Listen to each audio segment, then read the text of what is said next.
राज्यातील वाहनांना उच्च सुरक्षा नोंदणी प्लेट अर्थातच HSRP लावणं अनिवार्य करण्यात आले असून 30 नोव्हेंबर ही अंतिम मुदत होती। मात्र मुदतीपर्यंत राज्यातील अर्ध्याधिक वाहन चालकांनी ऑनलाईन नोंदणी सुद्धा केलेली नाही।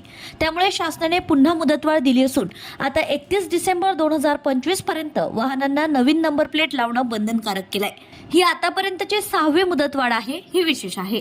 आता नव्या वर्षात 1 जानेवारी 2026 पासून नवीन नंबर प्लेट नसलेल्या वाहनांवर दंडात्मक कारवाई करण्यात येणार असल्याचा इशारा RTO विभागाने दिलाय। अमरावतीत 1 एप्रिल 2019 पूर्वीची नोंदणीकृत वाहने 5,61,984 वाहने होती।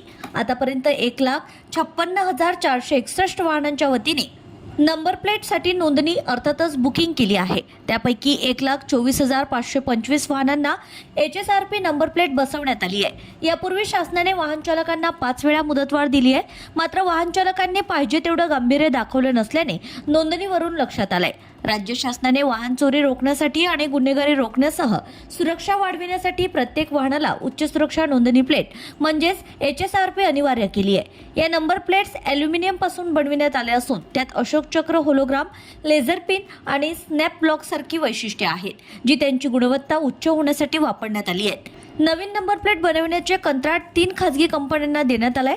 राज्यातील सर्वच वाहनांना HSRP नंबर प्लेट्स लावणं बंधनकारक असून मुदतीनंतर वाहन चालकांवर दंडात्मक कारवाई करण्यात येणार आहे। परंतु 15 ऑगस्ट ही अंतिम मुदत दिल्यानंतर 25% वाहन मालकांनी HSRP साठी नोंदणी केली होती। त्यामुळे राज्य परिवहन विभागाला मुदतवाढ देण्याशिवाय पर्याय नव्हता। तेव्हापासून आतापर्यंत मुदतवाढ देऊन 30 नोव्हेंबर ही अंतिम मुदत गेली होती। Bureau report RCN news.